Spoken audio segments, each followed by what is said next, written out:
Okay, our next speaker is Joseph McBride, and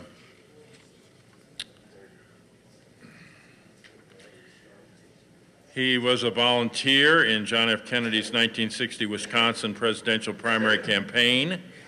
He appears in the classic documentary about the campaign, Primary. McBride began studying the assassination minutes after it happened in 1982. He launched his own investigation of the events in Dallas, which led to the 2013 publication of his book, Into the Nightmare, My Search for the Killers of President John F. Kennedy and Officer J.D. Tippit. McBride has been a journalist since 1960, writing for such publications as Life, New York Review of Books, New York Times Book Review, Los Angeles Times Magazine, and The Nation. McBride was also a film critic, reporter, and columnist for Daily Variety and Hollywood for many years. Other books include the acclaimed biographies Frank Capra, The Catastrophe of Success, Steven Spielberg, a biography, and Searching for John Ford.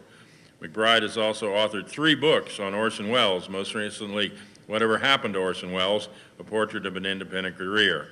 McBride is also a veteran film and television writer whose decades of experience in that industry brought him the Writers Guild of America Award and 4 other WGA nominations, 2 Emmy Awards nominations, and Canadian Film nomination. I guess he lives in his mother's basement too. McBride is also a professor in the cinema department at San Francisco State University, where he's been teaching screenwriting and film history since 2002. In 2011, he became the subject of a feature-length documentary, Behind the Curtain, Joseph McBride on Writing Film History, written and directed by Hart Perez. And Mr. McBride lives in Berkeley, California, and he came to join us for this conference. Joseph McBride. Hi, thank you very much.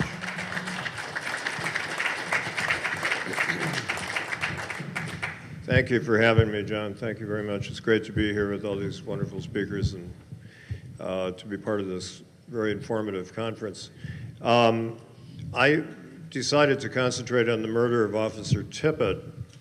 I was partly inspired. I've been a reporter since 1960. That's what I consider myself essentially with all these different careers I've had. And I learned from things like Watergate that the parts of the story that are being covered up the most strenuously are the most important parts of the story. And the Tippit case is the most little-known part of the Kennedy story, and so that rang my alarm bells. And Penn Jones was a friend of mine, a great inspiration as a real honest journalist, very few of those around these days. And Penn said to me and other people, take one aspect of the case, one that hasn't been studied enough, and research the hell out of it, which is what I tried to do in this huge book, Into the Nightmare, which took about 31 years of work. And so anyway, I came up with a lot of revelations about Tippit. And in the interest of time, I'll just try to be brief. I went to the Tippit memorial service on Friday. And it was mostly policemen there, policemen and policewomen. And I had sort of mixed feelings about the whole event. It was, the police put on a good show of support for their fellow officer, and Mrs. Tippit gave a touching speech. But, you know, I was thinking that they didn't do anything to investigate the case back in 1963. They dropped the case after 2 days when Oswald was shot. They pinned it on this conveniently dead innocent man. And so they didn't do proper tribute to Tippit back then to investigate why he got killed. It's just like in the Thin Blue Line, they just pinned it on the most convenient suspect. So it's a little late to be honoring him. And the police chief was there, and the mayor was there, and the police chief presented a flag to Mrs. Tippit, which he said they neglected to do at the funeral, which is kind of peculiar.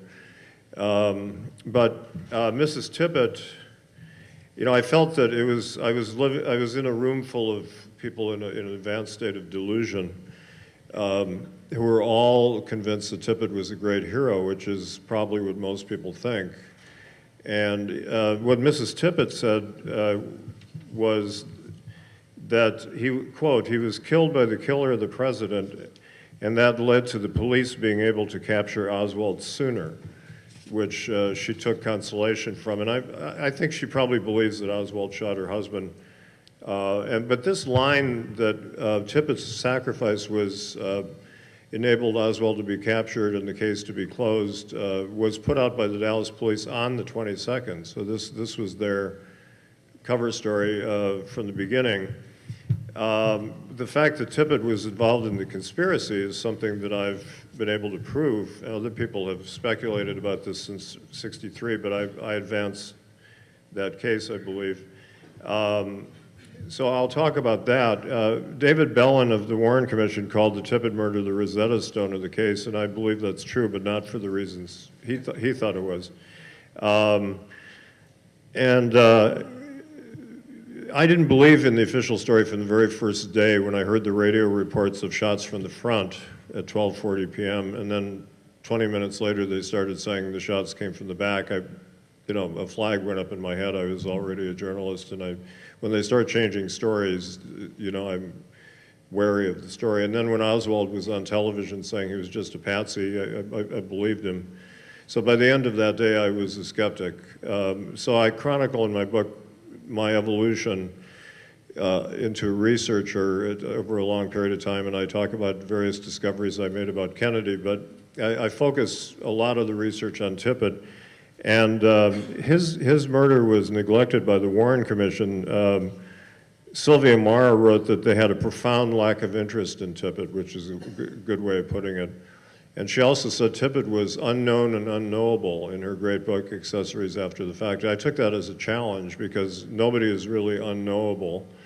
There's a huge amount of paper trail on all of us and people to talk to, but the Tippett case is a very hard one to investigate, and there were no books on it for a long time. Gary Muir wrote an unpublished manuscript, which is quite good, but Dale Myers finally came out with what I consider the Warren Report of the Tippett case, which it has some good information in it and some good research. You have to check everything. And that's one of the things I learned early in this case, which is very valuable to me as a historian, is never take anything at face value, no matter what somebody says to you or some document says or some piece of so-called evidence, as Oswald called it. You have to check everything, triple check, and find out for yourself. So Myers has some good information, but he basically, anytime there's some piece of evidence that deviates from the Warren Report, he will dismiss it without saying why. So there wasn't much on it. Alfreda Scobie, who was a protege of Richard Russell on the Warren Commission, a good lawyer, wrote a memo in May of 1964 to J. Lee Rankin and said, aren't we supposed to investigate Tippett? Wasn't he part of the case? And how come nobody's done anything on Tippett? This is May of '64. So Rankin wrote a memo to the FBI asking for a limited background investigation. That's actually the phrase he used. And they responded in kind with a very limited background investigation, and that's about all they did on Tippett. The House Select Committee turned up some good information, but not enough. Tippett was portrayed as a simple cop, rather plodding policeman, and a good family man, et cetera. They make a big point of that. Mrs. Tippett the other day said he was a wonderful husband and father. And she knows better, She knows that he was involved in the conspiracy and that he was cheating on her. And his mistress, Johnny Maxey Witherspoon, told me that Mrs. Tippett asked her husband for a divorce. It's sometimes said that Tippett asked her for a divorce, but Johnny Maxey Witherspoon said that Marie wanted a divorce because Tippett was cheating on her for years. But I think Mrs. Tippett is in denial. And that's how she lives with it, and she seems like a nice person. So, but Tippett was a troubled war veteran who had what we now call PTSD, and one of the symptoms was he couldn't look people in the eye, which is a fatal flaw in a police officer. And even when he was hired as a policeman, people warned that he could get in serious trouble by not looking suspects in the eye. And he took a Rorschach test in 1952 when he was hired, and it was very disturbing. The examiner said he was a very unhealthy subject, with a poor grip on reality and a man who was wholly devoid of any imaginative facilities.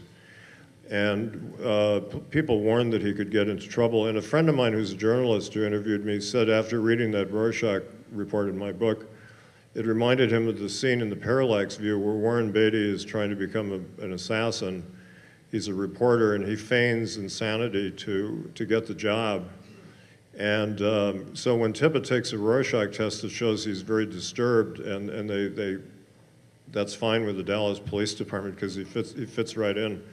I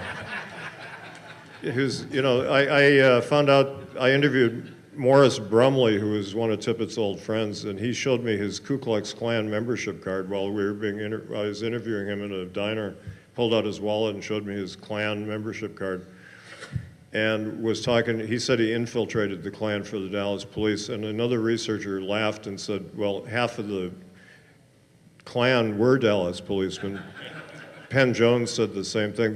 The force was very corrupt and very racist, and James Lavelle, I had a great interview with him, a very interesting man who's quite honest up to a point, and I interviewed Henry Wade also, and I got from them proof that, I grilled them quite extensively, and the evidence against Oswald didn't hold up at all, according to both of them. They admitted to me they didn't have much of a case on Oswald for shooting either man because he didn't.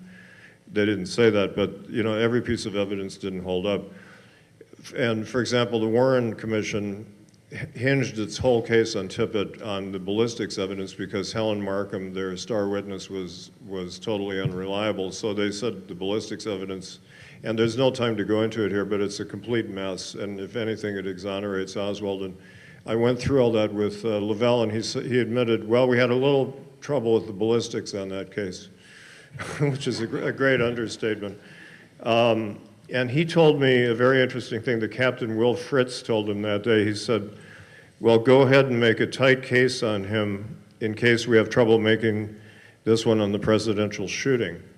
Because they knew they didn't have a case against Oswald for killing Kennedy.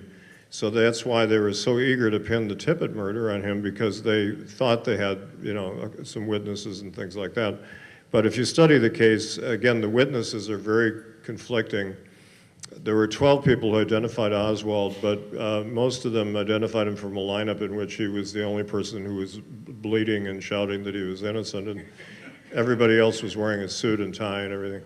And some of the people identified him years later. Domingo Benavides, who was the closest witness, refused to identify Oswald as the shooter until his brother was shot and killed, and then he said, yeah, Oswald did it, And Warren Reynolds was shot in the head after refusing to identify Oswald, and then he changed his story. And then there were 10 people who said it was somebody else. They identified a short, stocky man. And 5 people said there were 2 men involved.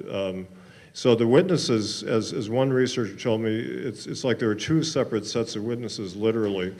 And Jerry Rose did a very interesting article saying that he thought there was a staged scene there, that Jack Ruby had staged the witnesses because a lot of them had connections with Ruby. It's amazing when you get into T.F. Boley, for example, who I interviewed, who was the only one who looked at his watch and said it was 1:10. And the Warren report said Tippett was killed at 1:15, but he was really killed at 1:09. And I interviewed Boley. It was the first interview he'd ever given. He's since given some more, but it turned out he worked for Jack Ruby in his nightclubs, and a lot of other people did. And Mrs. Markham was friendly with Ruby. So Ruby, I think, planted the witnesses to give the official version. Some of them didn't tell their stories correctly, and so some truth dribbled out, but it's kind of like a Rashomon setting. It's very difficult. It took a long time to make sense out of this as much as I could. And to get to the heart of the matter, Tippett was racing around Oak Cliff in the last 24 minutes of his life. Other researchers have come up with some valuable information that he was seen at a gas station looking at the viaduct from downtown, probably to see if Oswald was coming from downtown. Then he took off at a high rate of speed. He stopped a man in his car and looked in the back of the car and took off. Then he went to a record store made a phone call, apparently didn't reach anybody, and then he went off and got killed. And it was speculated since 1963 that he was somehow involved in trying to capture Oswald, but nobody had any proof. And I went and interviewed Edgar Lee Tippit, who was his father, who was 90 years old, very sharp old man, very nice, cooperative old fellow living in Clarksville, Texas, and he had never been interviewed before. You know, and this is amazing that people just don't call these people, you know. And Dale Myers says in a footnote in his book, little is known about Tippit's parents. Well, you could have called Mr. Tippit on, you know. I mean, he, you know, I don't understand. He talked to everybody else in the family, but he didn't want to talk to Mr. Tippit, probably for a good reason, because Mr. Tippit told me a number of interesting things. One was, there's one record in Tippit's personnel file about his shooting, which is strange that an officer for 11 years only has one record about his shooting, which says he was a mediocre shot. But Mr. Tippit said that his son was a great shot. And one time they were walking along and they saw a hawk in a tree like 100 yards away, and JD had a .22 rifle. He said, I'm going to shoot that hawk. And his father said, you can't. And he said, I'll do it. And he shot the hawk. And he also told me that Mrs. Tippit, Marie Tippit, was visited shortly after the assassination by another Dallas policeman who told her what happened that day, which is that this policeman said he and JD were assigned by the Dallas Police Department to hunt down Oswald after the assassination. And he said I didn't get there because I had an auto accident, but JD got there and he got killed. And I checked this story out, which is evidence of conspiracy, obviously, because Tippit was looking for Oswald as early as 1245. And the official version is the Dallas police didn't know who Oswald was until after he was arrested at 1:51. And even then it took them a little while because he had two sets of identification. So, you know, the police knew who Oswald was.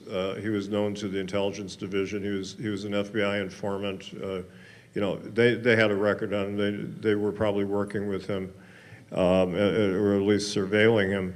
But I believe the other policeman is William D. Menzel. And in my book, I was about 95% sure it was Menzel because he was behaving erratically that day as well and telling conflicting stories about what he was doing in Oak Cliff. And there was an auto accident within a mile of the Tippit shooting about 2 minutes after. It was reported 2 minutes after Tippit was shot. And Menzel was the guy who responded to the accident. Maybe he had the accident. But Myers came out with a new edition of his book after my book came out. And he provides what I think is the final piece of information that convinces me it was Menzel, that Mrs. Menzel gave Myers an interview, and she said Menzel always felt very guilty that he didn't get to the scene of the shooting. He felt that Tippit had died for him, is what he said. Very interesting. He felt terrible about it. And he was one of the honor guards at the funeral. So I think he was the other officer involved in this hunt for Oswald. And what they were supposed to do, we don't know. Were they supposed to capture him or probably kill him? I think the plan was to kill Oswald very quickly after Kennedy was killed and also kill Tippit. It was going to be within an hour, they're going to have Kennedy, Tippit, and Oswald all conveniently killed. And something went wrong. Oswald was probably at the theater by 1 o'clock, as Butch Burroughs said. I don't think Oswald was at the Tippit shooting scene at all. Let's see, let me just get this. And Henry Wade told me also, he more or less confirmed it. He said somebody reported to me that the police already knew who he was and they were looking for him. So Mr. Wade gave me a lot of interesting information. He also told me a fascinating thing. He said the FBI had talked to Oswald a day or two before the assassination, and that's a big scoop. And Wade had been an FBI agent himself, and you know, it's known that Oswald went to the FBI office on February 12th. They said to take that note, their allegedly threatening note. It was destroyed after Oswald was killed, so we don't really know what the note said. The Dallas Morning News on the morning Oswald was shot, which it went to press before he was killed, said that he talked to the FBI in Dallas on November 16th, which people have forgotten. But Wade said it was a day or two before, so I think Oswald was an informant for the FBI. There's a lot of information about that. So they were after him. They were going to silence him. And my scenario for what I think happened, and I name suspects and I exonerate others, including Oswald, I think Tippit was killed by 2 or 3 men at least, and I think, well, there was a second police car involved in the alley. 3 witnesses saw a police car in the alley. Tippit pulled up right blocking an alley, which is interesting that he blocked the alley. And a man was seen coming from the direction of the police car and shot Tippit. And then he shot him in the head with the coup de grace, as Jack Tatum said. And then he went back to the police car, and another accomplice ran around the corner, who some people claimed was Oswald. And there was also a man who looked like Ruby who was seen at the scene. And Ruby could have been there. I've got evidence. His alibi witnesses were all friends of his from the Carousel Club, you know, newspaper people who had passes to the Carousel Club and stuff.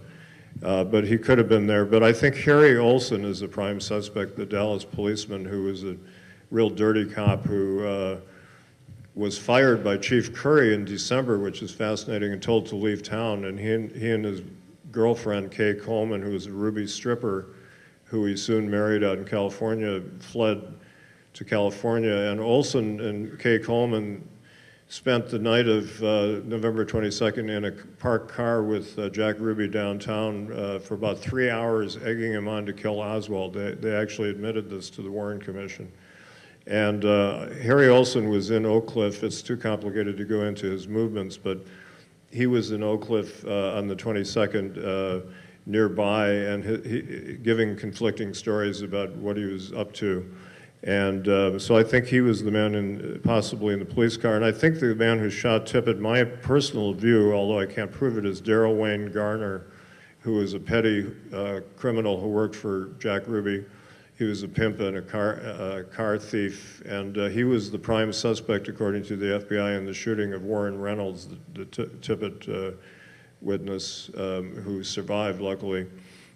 And Garner died of a heroin overdose at the age of 30. It's conceivable Roscoe White was around there. The whole Roscoe White story, as you know, is very messed up, but and there's no proof that he was there, but it's conceivable he was around.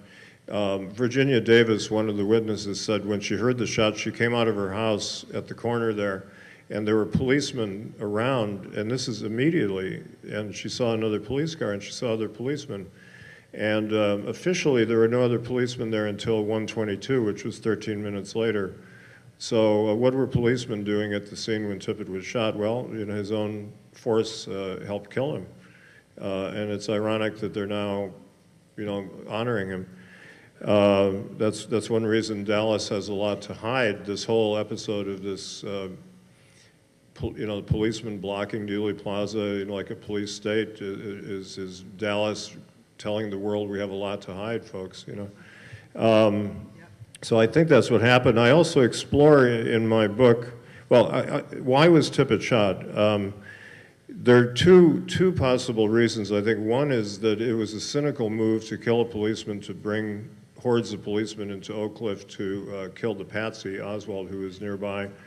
And Jim Lavelle admitted to me, if you listen to the police tapes, they're very blasé when Kennedy is killed. You could say maybe professional or detached, but they don't seem terribly excited. And when Tippit is shot, when they say an officer is down, they get very excited and the pace picks up and there's a high level of agitation.